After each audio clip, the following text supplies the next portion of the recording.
Okay, so let's see where this leads.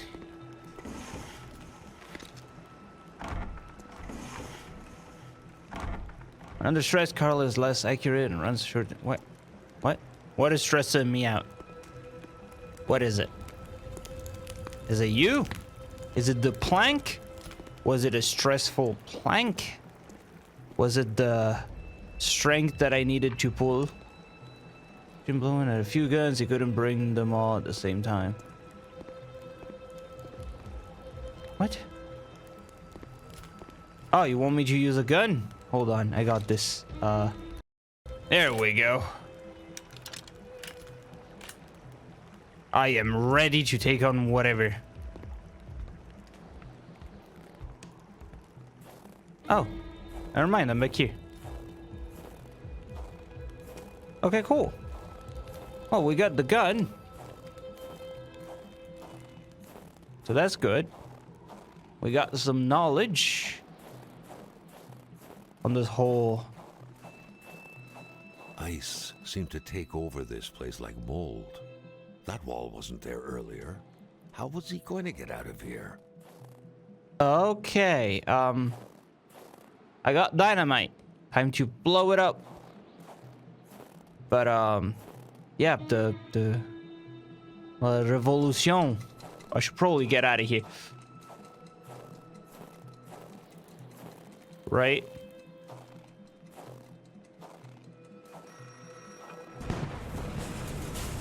Oh, goodness.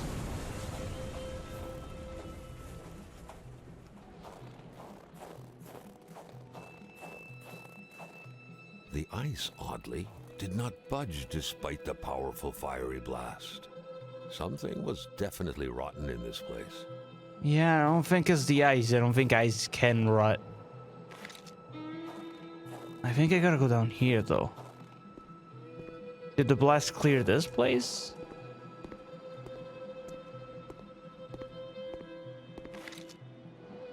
Okay, so here's what I want. Okay, so I should be able to actually quick swap now. Actually, this just brings me back here. What?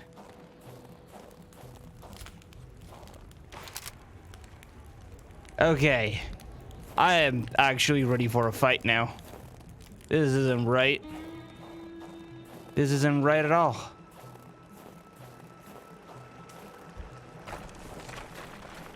Carl suddenly felt observed. He was worried about a presence around him.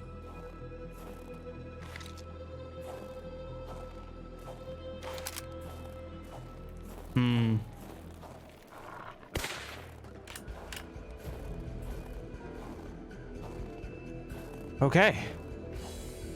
I shot a ghost dog.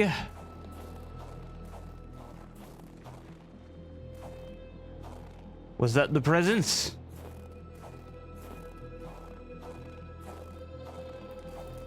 I might be able to blow this up, actually. Yeah. I think the dog was the presence. I think we're good. That was extremely easy.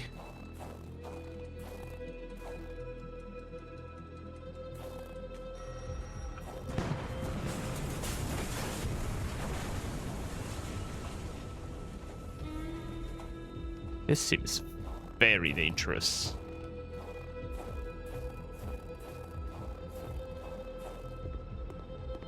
But I am out. No stone can withstand the force of dynamite. Move it.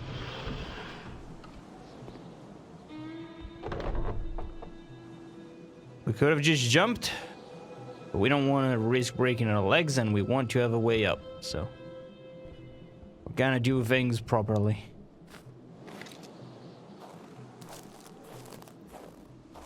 Okay, well, that was a thing that we went through. So there's definitely some supernatural thing, unless there's a new species of mole wolves that I wasn't aware of.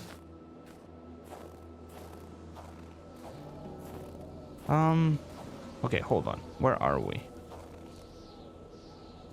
Right now. Oh, we're back here. So if we go to the right, we can meet the road again. If we go straight, we should be able to get to our snowmobile. Right at the entrance of the cave, where we left it. At the invisible wall. I don't see it. Is it still here? Well? What? Wait, was it moved?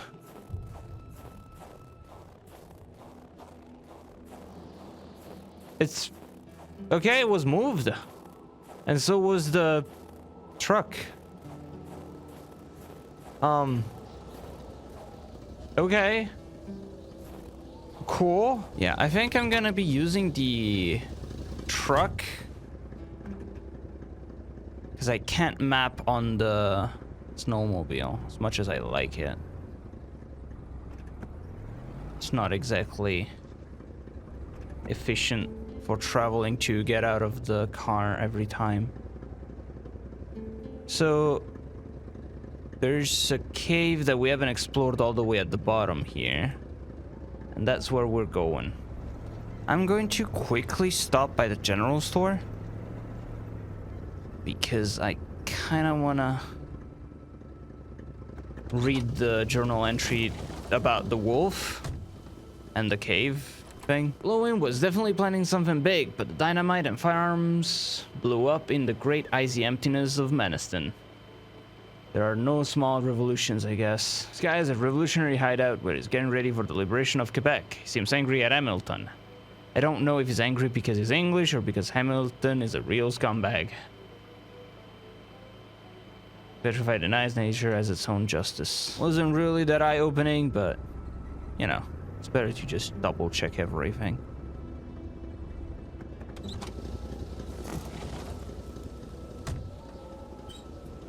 Oh, a letter.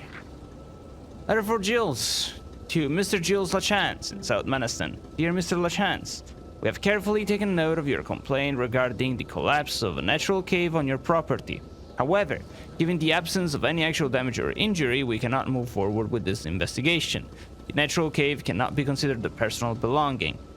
Furthermore, your claims regarding the landslides caused by the work in the new DW Inc. mine seem outlandish, as the mine is miles away from your property. Also, it is imperative that you secure your property, as you would be held accountable for any injuries caused by the steep terrain. This is where Crying Wolf leads you. Sincerely, Pierre Valjean, Registrar Sûreté du Québec. Oh goodness. So the cave here caved in? Can I actually enter it?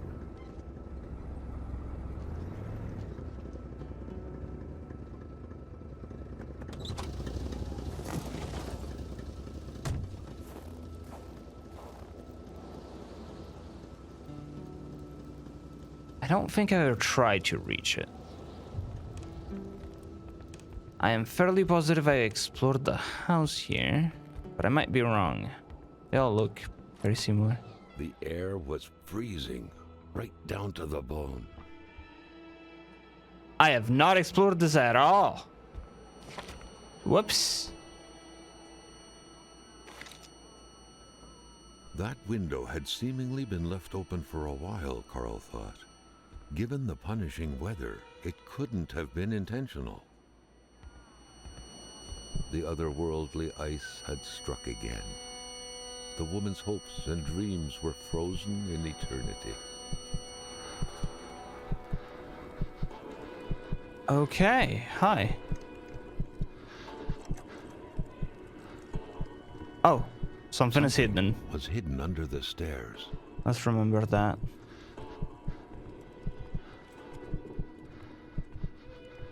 Maybe they got a Harry Potter in there. The man grabbed his rifle. Carl felt a sense of dread in him. So they were all trying to fight these this Wendigo, I guess.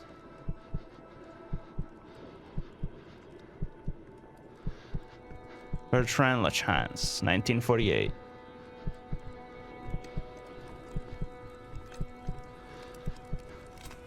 Perhaps their spousal relationship had been cooling down lately.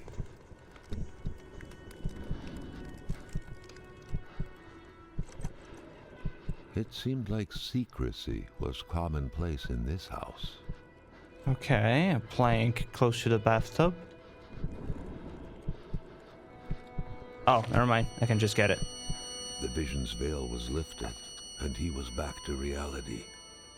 A reality in which Giselle, Gilles' loving spouse, was motionless, frozen in ice. Oh, okay. Giselle's diary, page 1, September. Mother once told me, when I first met Gilles, that I hadn't picked the brightest bulb of the lot. And as the years fly by, I'm seeing the truth of her words. Always trust your mother's wisdom. That blackmailing scheme is a prime example of Gilles' brightness. He's like a small dog. He thinks he's bigger than he actually is. He growls, genuinely thinking he's scary, but everyone knows he can be pushed aside with a small kick. He truly believes he can blackmail Hamilton, the big boss himself. It's going to be a long time in hell before my poor Gilles can manage to pull off such a feat. After all, Hamilton's a rich, learned, and influential man. Not only is the blackmailing idea bad to begin with, let's be honest, Gilles is way out of his league, but Gilles doesn't even know how he's actually going to carry this out. I don't even think he ever would. He's just throwing random threats out loud in the kitchen. He says he'll do it eventually, but I know better. Successful blackmailing requires masterful cunning, and Gilles is a master of nothing. He's a slave, and forever will be. I often look at that safe he keeps hidden in the fake wall, in which he stores all those incriminating documents he intends to use. I just can't come to grips with the sheer ridiculousness of the whole thing. It is true that Hamilton would still have to figure out the combination of the safe where everything is hidden. Only problem is, Gilles himself tends to forget the combination. He has a trick to help him remember, his father's first initial, followed by 3 numbers I had to engrave behind this pendant. Who could possibly have a hard time remembering 3 simple numbers but my Gilles? October. Gilles has trouble sleeping. He will flail his arms and legs in his sleep. I told him this blackmail business would be hard on him, but that's the problem with idiots. They always think they're the smartest person around. No matter how hard you try to shake them, Hamilton will find out, and then we're done for. We'll have to move to Valdor and live with a small fry. I'm shaking as I'm writing this. I cannot believe I've taken part in this tragedy. I haven't done anything. Why do I feel so guilty? Poor girl. She was so young. Oh. She's talking about... I think she's talking about the girl that was killed and buried. The thing that started this whole thing. Maybe the thing that Hamilton killed. I can't see anything.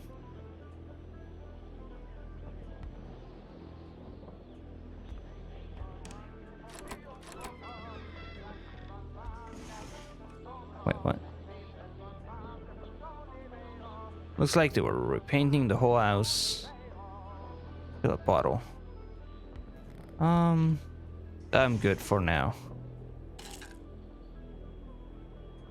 The unpacked boxes suggest they just moved here. And they already have secret compartments in the walls. Cool.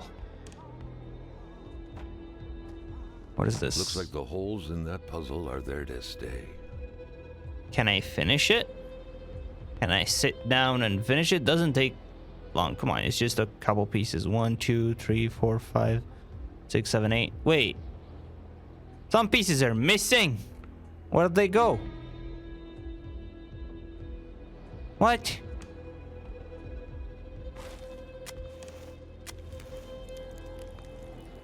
How am I supposed to finish the puzzle if the pieces are missing? Giselle? Y'all not doing this right.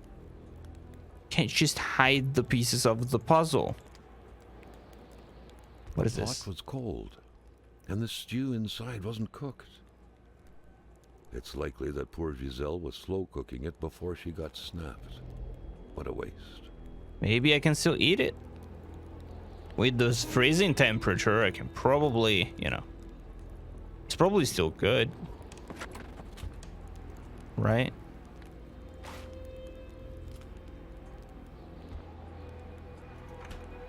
I've yet to find the clock that works. The pendulum's working. It's stuck at 3 p.m.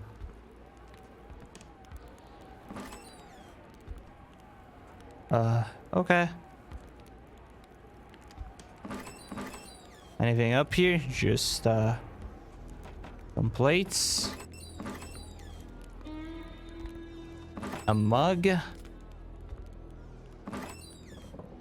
And some peas. Okay, you know what? I think it's about time we open that. But first... Ah, moving. What a pleasant activity. Of course, you'll find the record player only to find the records weeks later in some random box. Right, yeah, because they were just getting in here. So... I think I have the combination. Carl had seen that kind of safe before. With its double-layered security system blending letters and numbers, its code couldn't be broken by the common burglar. Yeah, so... I don't remember the number, actually. 734. Okay, hold on. Give me a moment. 739, 739, 739. Okay. So, I don't know what the first letter is. She said it was the initial of his father. I don't know what his father is called. So, Chaz LaChance. The general store, along with several more infrastructures in the area, had been acquired by wealthy industrialist William J. Hamilton. Perhaps the village should be rechristened Hamiltown. That's a good wordplay. Chaz LaChance changes hands.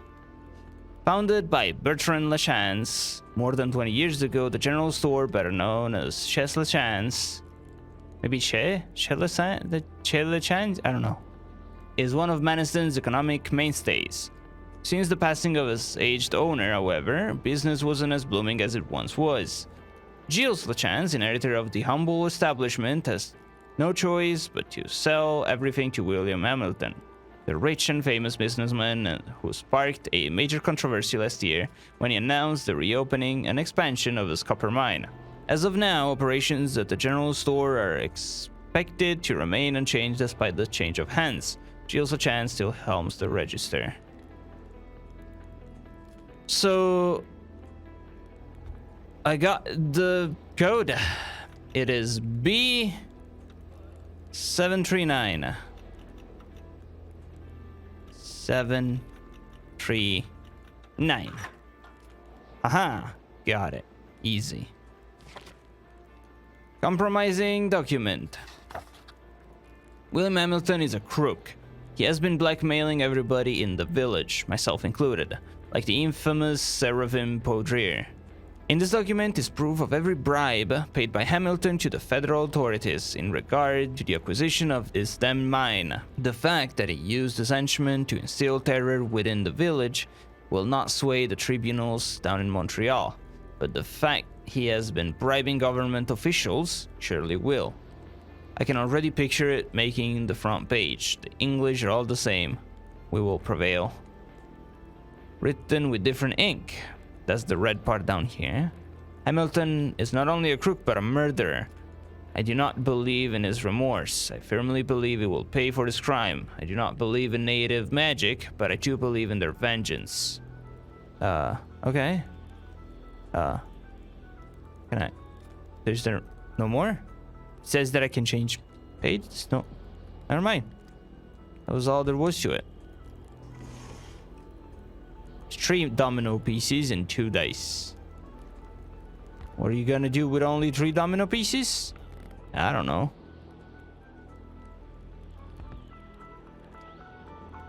No idea. Okay. Let's see what they said about the murder. Blackmailing Hamilton would have been beyond Gilles' capacity. Could he have bitten off more than he could chew by jumping from blackmail to murder? More likely, could Giselle have convinced her husband to kill? After all, her docile partner seemed to obey the strong-minded woman. Huh.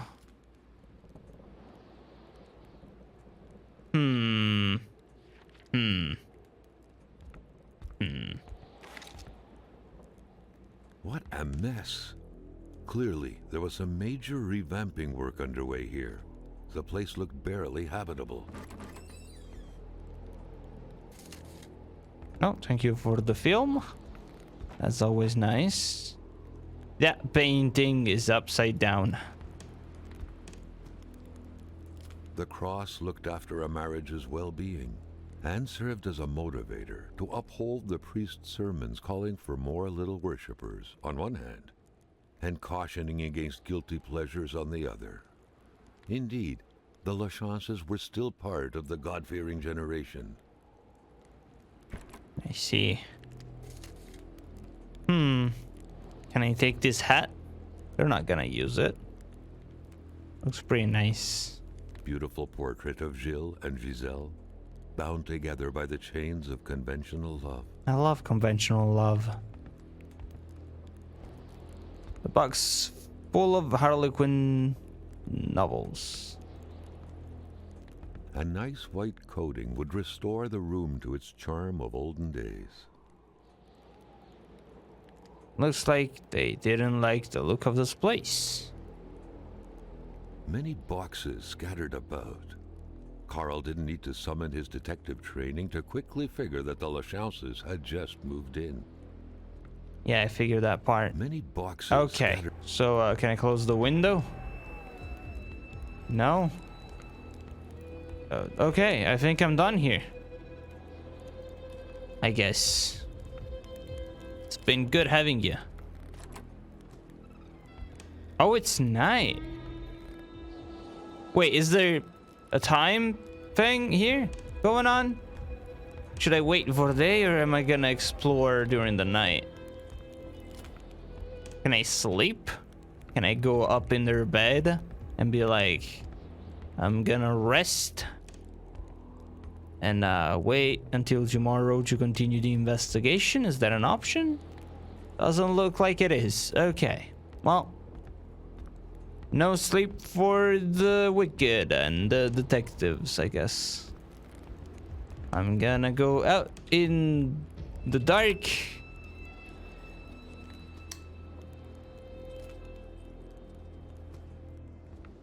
I'm gonna enter a cave, so it's probably not that much of a difference, I guess.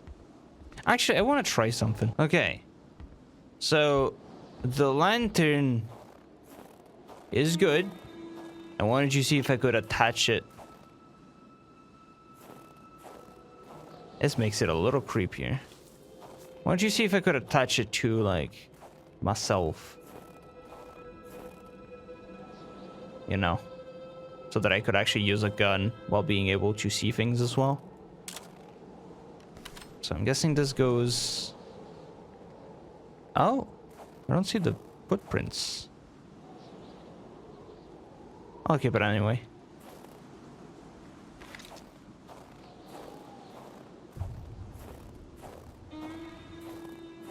Yeah, I can see that it's dark game. So, okay.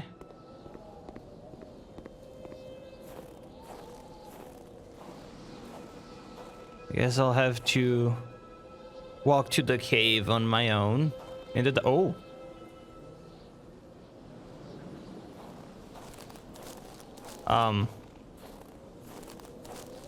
You just appeared here.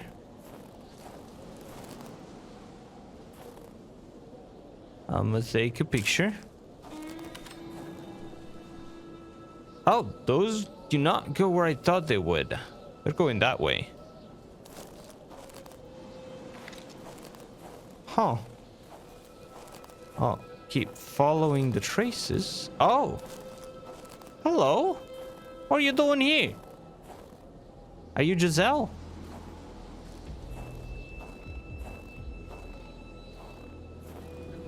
Wait. Are you the first one I've seen before? If I continue this way. Am I going back to general store? Yes. I did not go the right way. At all. Oh, was Giselle the one? Okay, it all makes sense now. That's Jill's. That's why I had the combination. That one is Jill's, and the one inside is Giselle. The one over there at the window. You were Giselle. Yep, that makes a lot more sense than whatever my brain was telling me. Okay, I'm going just quickly back in. Got a little bit of warmth.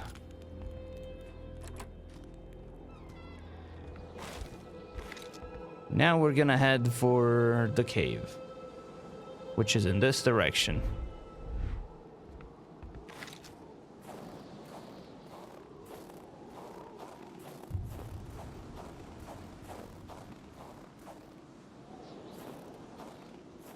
Okay, I like how open it is, but I also don't like how open this is.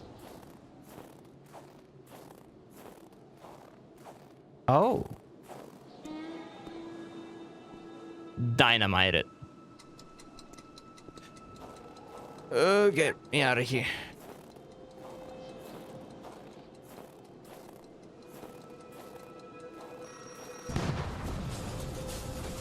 Goodness.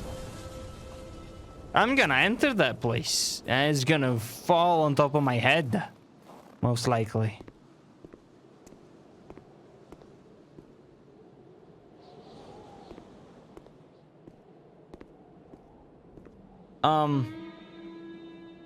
Hold on. Is this a little better? Is the lantern better or is the flashlight better? Lantern does more around. Flashlight goes a little bit further in. Okay. That makes sense.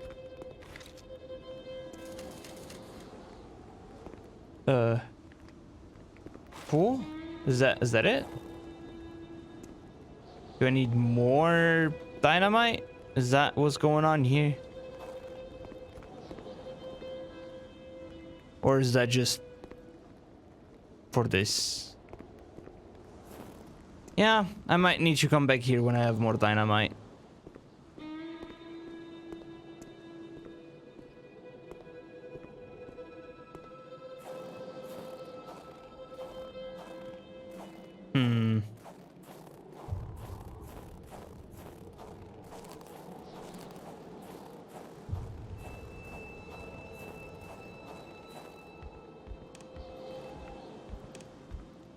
So now, what we want to do... I don't know if I went up there. Nothing is marked. I might have missed that. I want to go here just to see if I missed something. And then we can move on to whatever is farther down the road where we haven't gone yet. Which is all the way like up in this direction. In the northern area. Okay, first of all, as always, check people's mail. Letter for Wilfred. Dear Mr. Roy, I am writing this because I feel guilty. The other day, Martin and I were taking a stroll not far from your house, and we saw that the door of your shed was open. I wanted us to mind our own business, but Martin likes living on the edge. He took a few shiny things, including some bullets. Now, my dad always told me never to play with those things, so I immediately put them back. But Martin hid the other things. I confess, Mr. Roy, I have so many regrets, but you mustn't call the police. You won't call them, will you? My father will be so angry. I will bring back all your things, I promise. Marie Bedard. Bedard?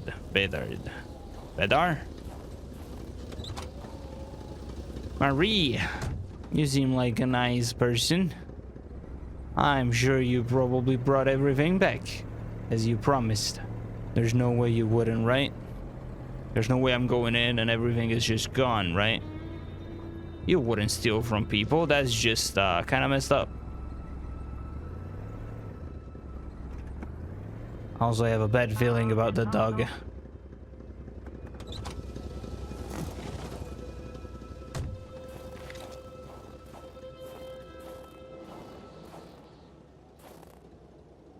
Okay, it's not in there. Hello? Doggo? Little popper?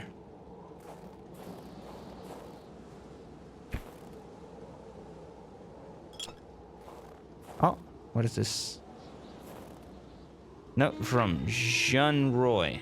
We fled. It was getting too dangerous. More people live in North Maniston. It will be safer there. Okay. So the North Maniston is the place I haven't gone just yet. It was a classic Canadian house, except for the absent horde of kids that would normally be swarming about. First of all, fire.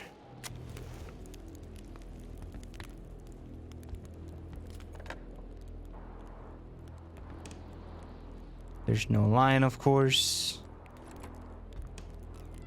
Oh. Okay. Anything here? No. I think this would be better.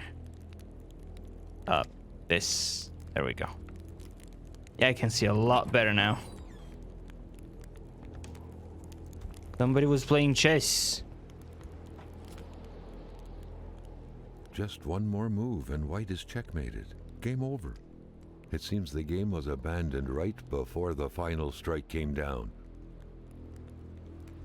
Or they just realized, hey, you've won. There's no point in, you know, finishing.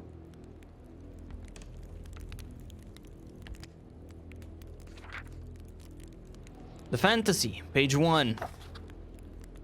Matthew had yet to add murder to his curriculum. He was fond of new experiences, especially the most thrilling ones. And taking the life of a flesh and bone individual who the night before was still able to think, dream, fantasize, calculate, read, held the promise of exhilarating sensations. Unlike Raskolnikov, it wasn't about axing an old Jewish hag to pieces to test some lunatic theory, not at all. Matthew just wanted to know how it felt. It seemed so simple. Horribly simple. He didn't have any particular victim in mind, like most people. His desires ran quite wildly, so he only had a vague idea of them in mind. He pondered using a rifle or a knife, assassinating a young girl or an old man. He tried to focus on practicability. His victim would have to be defenseless. Bodybuilding wasn't exactly Matthew's strong suit. He would have to act spontaneously, but not too much. He wasn't that eager to learn what spending the rest of his life in prison would be like. Some experiences carried just too high a cost to be worth it, really. Oh, okay. Cool. Simone de Beauvoir, Claude Lévi-Strauss, Hannah Arendt, Roland Barthes. Carl was surprised by the literature filling this liberal-leaning bookcase. Could there really be intellectuals dwelling in this far-off land? Well, for an intellectual, you have very little books. Like, you could have a little more, you know. Oh, that's just another entrance. Not down close. Oh, this door opens both ways. That is, odd.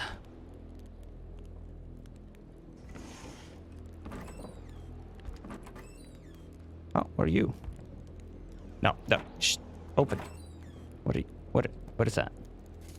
Oh, matches. Okay. Hmm.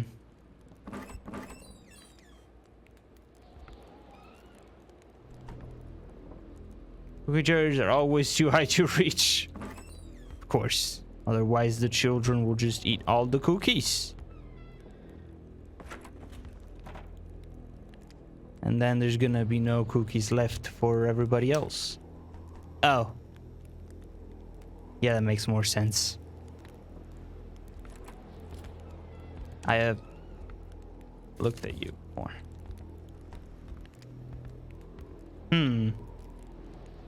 There's a lot of pictures here. The photograph was snapped not too far from here, Carl noticed. The couple seemed to be very good friends. Yep, they look like really good friends. Composition of the picture, not amazing. You gotta work on that. The couple radiated something akin to lightheartedness, to freedom. Perhaps some people out there truly found a way to live happily ever after. A picture of Wilfred in his youth. Carl figured right away that the man must have been some kind of wildlife officer. Okay. They left the bathroom light open. On.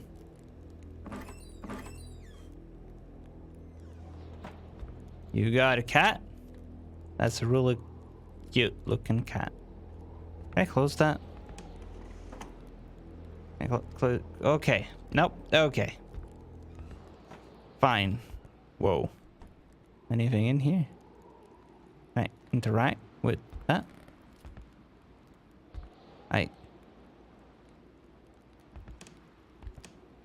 What? Oh, is it on the other side of that? It's probably on the other side of that.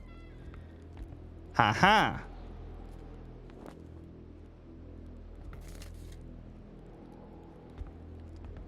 Okay.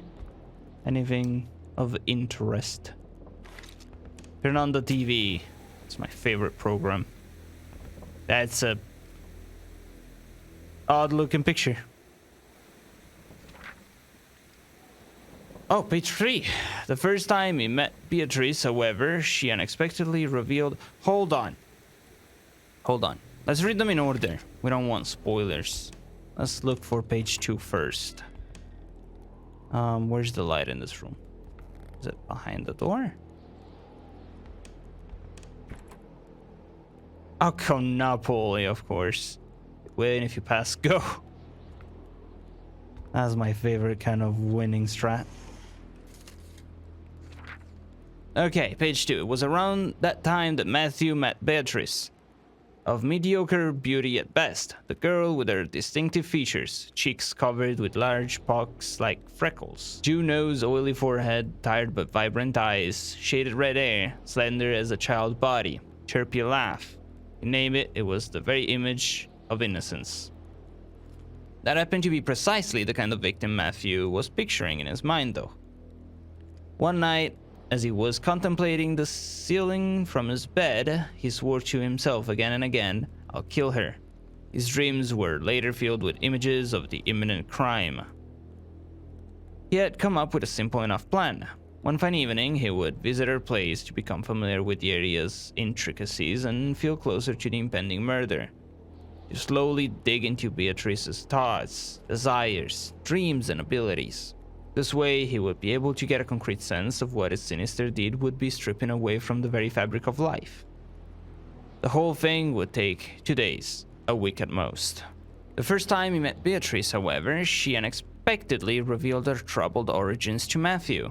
She was adopted at the age of 4, and recalling her former life still gave her a hard time. She played the piano in so graceful a manner that people often thought she may be the natural offspring of a musical virtuoso. She always cried before falling asleep, torn from the inside by a dreadful pain she couldn't explain.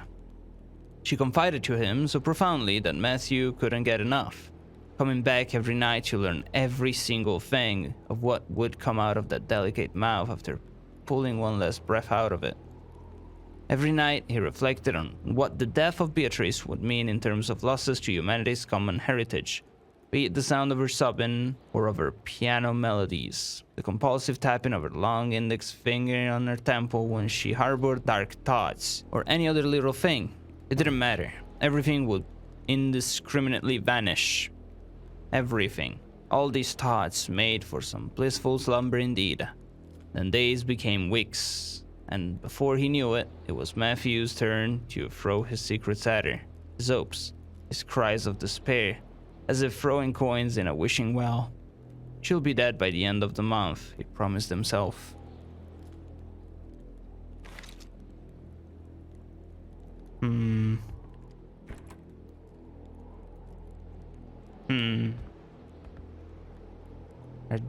Are they fish bowls? There's no fish in here. I think you failed. What is this? A murderer's diary. Carl's detective training compelled him to write some excerpts down. What sort of monster could give life to such a bizarre tale? The two lovebirds were still going at it 7 months later, though, confiding fears and desires alike near the fireplace several days a week. The populace took notice, and wounding words eventually found their way to Matthew's ear, prompting him to take action to prove his gentlemanship. He had to ask Beatrice's hand in marriage. It would have more than enough time to kill her later. Today, when Matthew stares at the motionless ceiling, just like he did 20 years ago, he still wonders what it would be removing from existence by slitting Beatrice's throat. What it would be depriving his children of. Then, as if soothed by his fantasy, he gently drifts off, smiling the night away. Oh, that's nice. He found love. Not a single weapon was left. All of them were gone.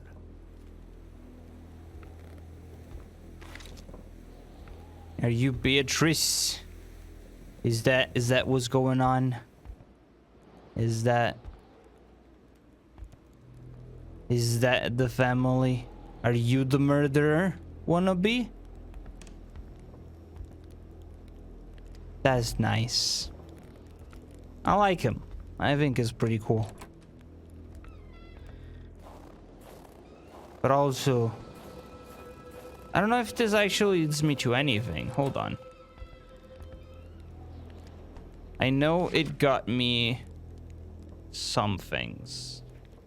Wilfred is in charge of maintaining law and order in the forest surrounding the Menacin region. He is a gamekeeper. It makes him the only authority figure for several miles around. Chibogamo police officers must not come to this village often. The day before I arrived, he saw something that convinced him to flee. Such bravery coming from a gamekeeper. He headed to Menacin North with his wife. While escaping, the Roys took a detour to see the Plays family. From there, Wilfred and Alexander went out looking for Gilles LaChance. The threat must have been huge for him to go through all the trouble. Okay, so this is the piece I was missing for the other house. You know, the friend that brought the other family together to go north to escape this danger thing. So that concludes this part, which means now we gotta go actually find them in the north and see if they have, well, if they're still alive, and see if they have anything, you know, to say about this. Because if they were running, it means they knew something was going on. Gotta say, driving in the dark is not as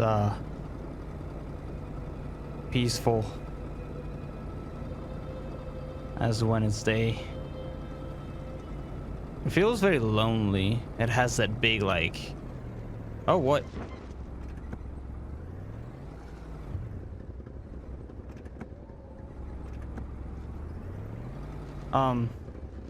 That's new.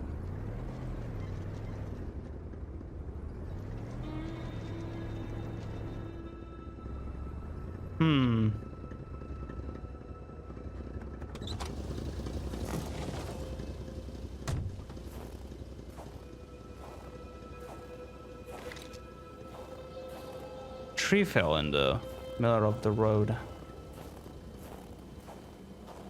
So I know that I missed something here, but I genuinely don't know what it is that I missed.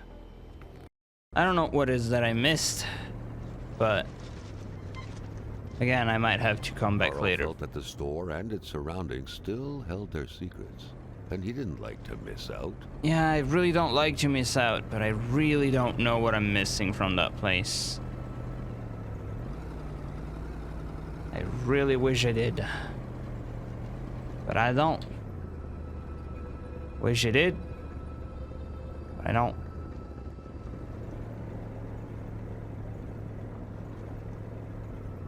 Oh.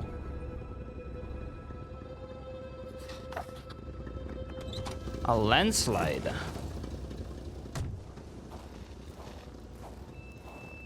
The track was fresh. That meant the car sunk down just a little while ago. Now where the hell could the passengers possibly have gone? There was only void where the road should be. Carl hated dead ends. He felt trapped. It was as if the road had drowned in the lake. He would have to find help by another road. Okay.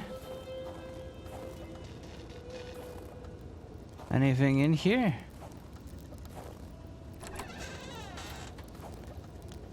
A lone boat.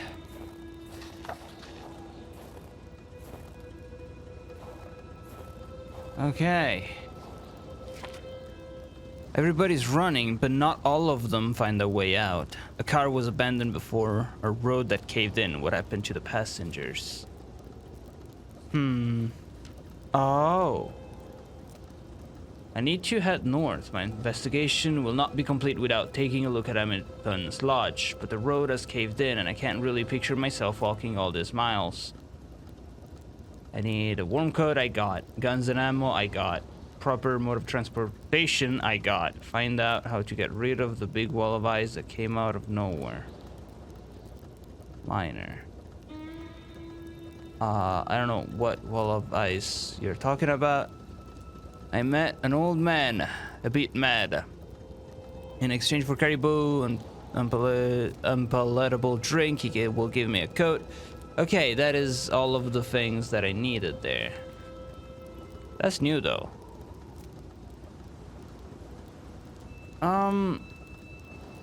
Okay, so I gotta go back and come here with the snowmobile, I think. That's what I needed it for. That's gonna take a while.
Every message that I send you